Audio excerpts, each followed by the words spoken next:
നമസ്കാരം. ഏറ്റവും അപകടം പിടിച്ച ജോലി മേഖലയാണ് തീവണ്ടിയെ നിയന്ത്രിക്കുക എന്നത്. ഒരു തരി ശ്രദ്ധ അങ്ങോട്ടോ ഇങ്ങോട്ടോ മാറിയാൽ അപ്പോൾ നഷ്ടമാകുന്നത് അനേകം പേരുടെ ഒരു ജീവനാണ്. അത് വലിയൊരു ദുരന്തത്തിലേക്ക് കലാശിച്ചേക്കാം. ഓരോ ദിവസവും നമ്മൾ ഓരോ ദുരന്ത വാർത്തകളാണ് കേൾക്കുന്നത്. രാജ്യത്തെ ഓരോ റെയിൽവേ സ്റ്റേഷന്റെയും പരിധിയിലുള്ള റെയിൽവേ ട്രാക്കുകളിൽ, അതായത് യൂണിറ്റ് പരിശോധന നടത്തുന്ന മെയിന്റനൻസ് ടീമുണ്ട്. അവർ എന്തെങ്കിലുമൊക്കെ ചെറിയ ഒരു പ്രശ്നമുണ്ടെങ്കിൽ പോലും അതെല്ലാം സമയബന്ധിതമായി അറ്റകുറ്റപ്പണിയൊക്കെ നടത്താറുണ്ട് എന്നതാണ് മറ്റൊരു പ്രധാന കാര്യം. നിലവിൽ ഒരു ശ്രദ്ധക്കുറവ് മൂലം വലിയൊരു അപകടം ഉണ്ടാവേണ്ടതായിരുന്നു. പക്ഷേ എന്തോ ഭാഗ്യം കൊണ്ട് ആ ഒരു അപകടം ഒഴിവായി എന്നതാണ് നിലവിലെ ആശ്വാസകരമായ വാർത്ത. നിലവിൽ അറ്റകുറ്റപ്പണി നടക്കുന്ന ട്രാക്കിലേക്ക് ജനശതാബ്ദി എക്സ്പ്രസ് തിരിച്ചുവിട്ട സംഭവത്തിൽ നടപടിയുമായി റെയിൽവേ എത്തിയിരിക്കുകയാണ്. സംഭവത്തെ തുടർന്ന് സ്റ്റേഷൻ മാനേജരെയും ട്രാഫിക് കൺട്രോളറെയും റെയിൽവേ സസ്പെൻഡ് ചെയ്തിരിക്കുന്നു. ആഗ്ര റെയിൽവേ ഡിവിഷന് കീഴിലെ ഹരിയാനയിലെ ഹോദൽ സ്റ്റേഷനിലെ station master Jagbir Singh, controller Upendra Yadav എന്നിവരെയാണ് ഡിവിഷൻ റെയിൽവേ മാനേജർ സസ്പെൻഡ് ചെയ്തത്. ഇവർക്കെതിരെ വകുപ്പ് തല അന്വേഷണം ആരംഭിച്ചതായും റെയിൽവേ അറിയിപ്പ് നൽകിയിട്ടുണ്ട്.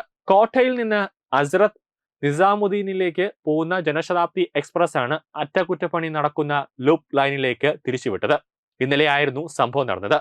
ലൂപ്പ് ലൈനിലേക്ക് പ്രവേശിക്കുന്നതിന് മുമ്പ് ട്രാക്കിൽ അറ്റകുറ്റപ്പണി നടത്തുന്ന ജീവനക്കാർ സ്ഥാപിച്ച ചുവന്ന കൊടി കണ്ടതോടെ ലോക്കോ പൈലറ്റുമാർ ട്രെയിൻ നിർത്തിയതിനാൽ വലിയൊരു ദുരന്തം ഒഴിവായി. സംഭവ സമയം നൂറുകണക്കിന് യാത്രക്കാരും ട്രെയിനിൽ ഉണ്ടായിരുന്നു. ഹസ്രത്തിലേക്ക് പോകുമായിരുന്ന ഒരു യാത്രക്കാരന് പെട്ടെന്ന് തന്നെ അദ്ദേഹത്തിന്റെ ആരോഗ്യം മോശമാവുകയും ഒരു ദേഹാസ്വാദം അനുഭവപ്പെടുകയും ചെയ്തതോടെയാണ് ട്രെയിൻ ദോഹൽ സ്റ്റേഷനിലേക്ക് നിർത്താൻ തീരുമാനിച്ചത്. യാത്രക്കാരനായ 61-കാരൻ ബോധരഹിതനായതോടെ ഒപ്പമുണ്ടായിരുന്നവർ ടിക്കറ്റ് പരിശോധകരെ വിവരം അറിയിച്ചു. ഇതോടെ തൊട്ടടുത്ത സ്റ്റേഷനിൽ ട്രെയിൻ നിർത്താനായി അഭ്യർത്ഥന ആഗ്രയിലെ കൺട്രോൾ റൂമിലേക്ക് വിവരം നേരെ പോകുന്നു. തുടർന്നാണ് തൊട്ടടുത്ത ഹോദൽ സ്റ്റേഷനിൽ നിർത്തി യാത്രക്കാരന് വൈദ്യസഹായം നൽകാൻ തീരുമാനമായത്. എന്നാൽ ഇതേ സമയം ഹോദൽ സ്റ്റേഷനിലെ ലൂപ്പ് ലൈനിൽ അറ്റകുറ്റപ്പണികൾ പുരോഗമിക്കുകയായിരുന്നു. ഇക്കാര്യം ശ്രദ്ധിക്കാതെയാണ് ജനശതാബ്ദി എക്സ്പ്രസ് ലൂപ്പ് ലൈനിലേക്ക് തിരിച്ചുവിട്ടത്. ട്രാക്കിൽ ചുവന്ന കൊടി കണ്ട് ലോക്കോ പൈലറ്റുമാർ ട്രെയിൻ ബ്രേക്ക് ചെയ്തതിനാലാണ് വൻ അപകടം ഒഴിവായത്. ഇതേ തുടർന്ന് 10 മിനിറ്റോളം ട്രെയിൻ ഹോദലിൽ നിർത്തിയിട്ടു. ഇതിനുശേഷമാണ് യാത്ര പുനരാരംഭിച്ചത്. അതിനിടെ ബോധരഹിതനായ യാത്രക്കാരനെ പിന്നീട് മറ്റൊരു സ്റ്റേഷനിൽ ഇറക്കി ആശുപത്രിയിൽ പ്രവേശിപ്പിക്കുകയായിരുന്നു.